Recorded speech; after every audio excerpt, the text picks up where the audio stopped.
Hey guys, welcome back to another episode. So, last night, I just got done watching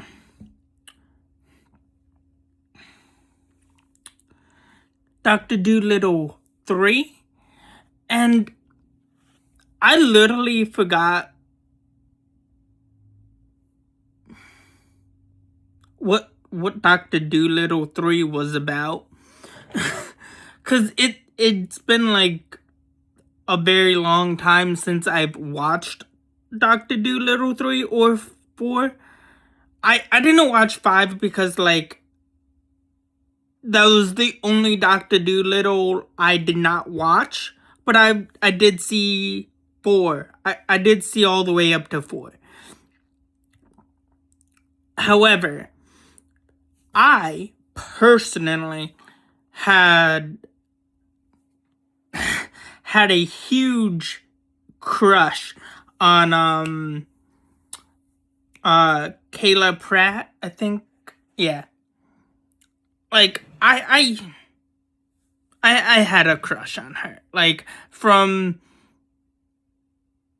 Dr. Dolittle 1 all the way up to Dr. Dolittle 4. I still do have a crush on her, but it's not as big as it was when I was a kid. You know, like I used to watch Proud Family with her or by her. I used to watch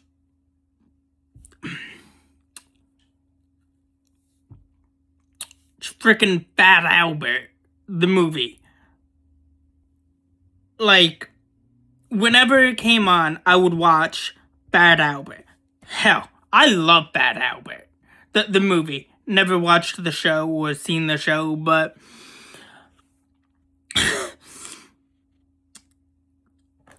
I enjoyed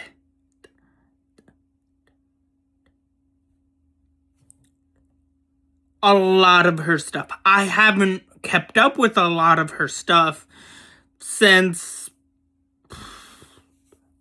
I want to say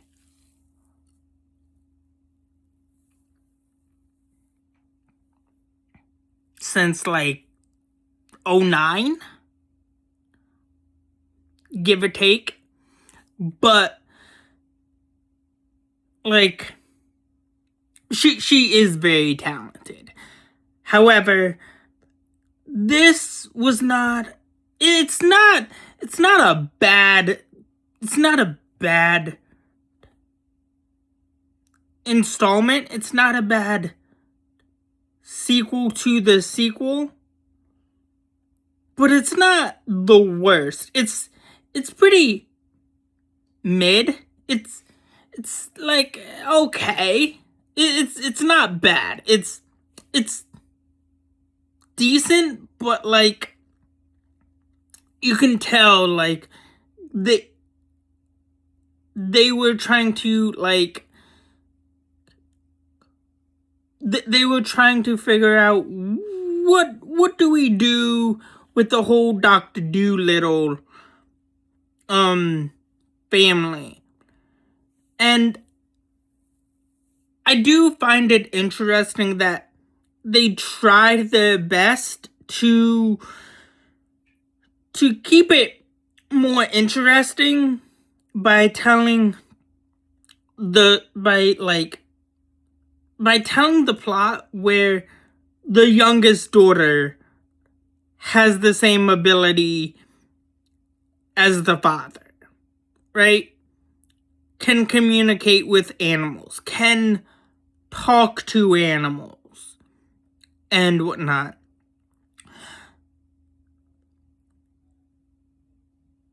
And like, yes, it is interesting, but yet at the same time, where do you go from there? You know, like how does that propel the Dr. Dolittle name, or the Dr. Dolittle thing, plot, story, whatever, moving forward?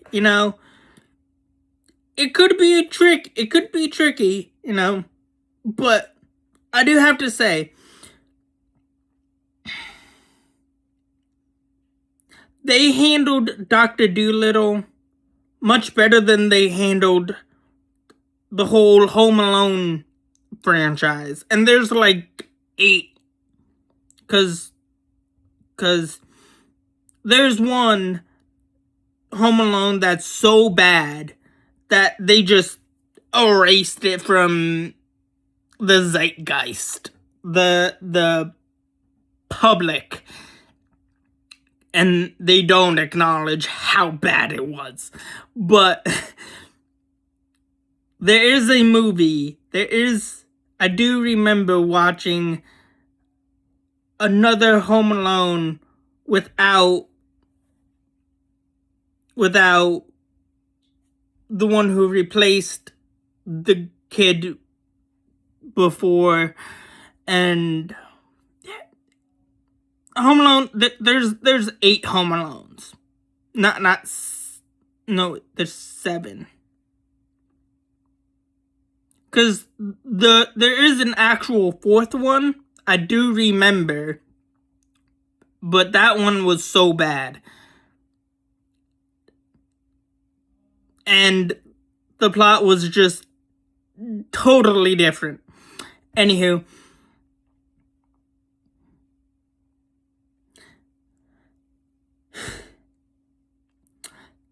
same kid as 3, but that's completely different. Anywho,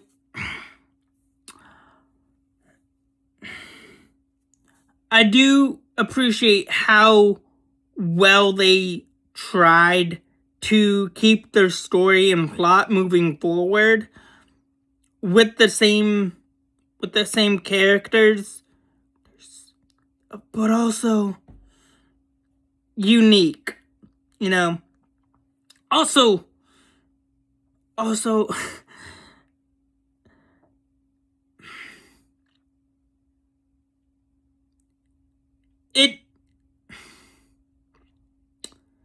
it was like, it was a lot similar to like summer sequels that came out around that time. Like, I was 10 when this movie came out, which, interesting enough, is now a Disney movie, which I didn't really think it is a Disney movie now, but like the whole Dr. Dolittle franchise with Eddie Murphy and whatnot is technically a Disney movie now. But all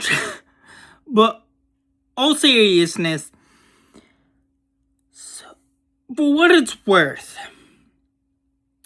like there was like American Pie Presents Bandcamp, which is a sequel to like the original trilogy of American Pie franchise. Then you have this, which is okay. All right, we see the theme here. And then I think there was a 4th Bring It On. I don't know if it was the 3rd or 4th Bring It On that had something to do with cheerleading camp or something like that.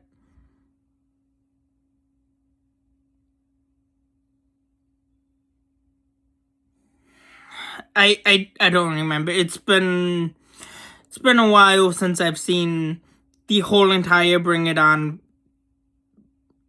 franchise. But yeah, there was just a slew of that. Even I think Step Up had something like that, or some kind of like summer thing going on. I could be mistaken. But granted, I haven't seen any of these other franchises like Bring It On or Step Up franchise in a very long time. So, I mean, I stopped watching Bring It On after, I want to say, the 4th Step Up. I have seen all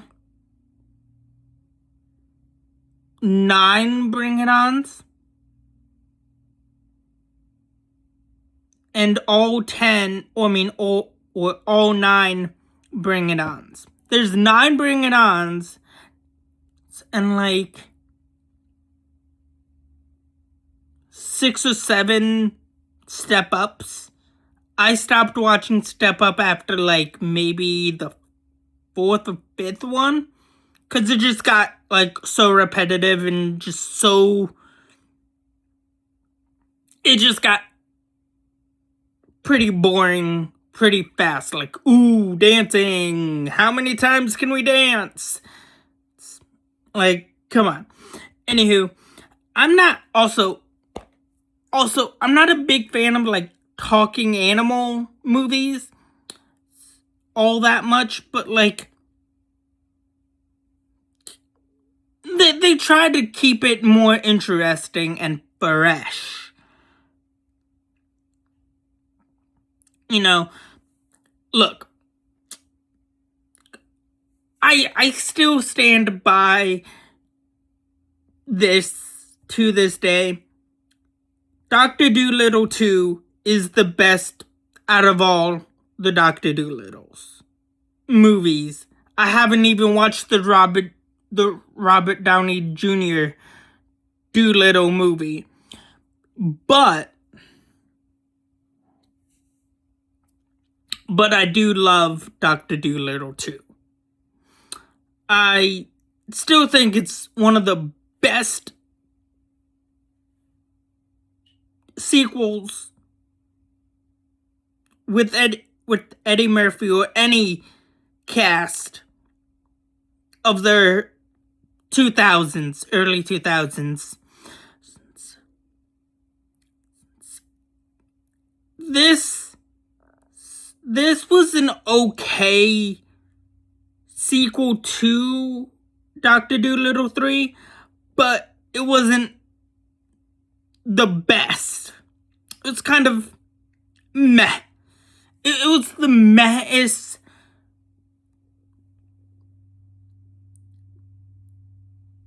follow-up to Dr. Dolittle 2 I've ever seen. It was meh. And then 4 was what? It just went downhill after that. Like, but I mean, they tried their best to keep it interesting and fresh as possible, and tried different things, tried going different places with the franchise, but I mean, it kind of fizzled out after 3, and there's like 5 of them. So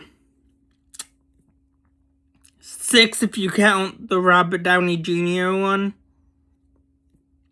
But anyways, that's all I have for you guys so far for right now. Please like, share, subscribe. Have a good day. Thanks. Catch you guys on the flip side. I'm a footloose onto the next video.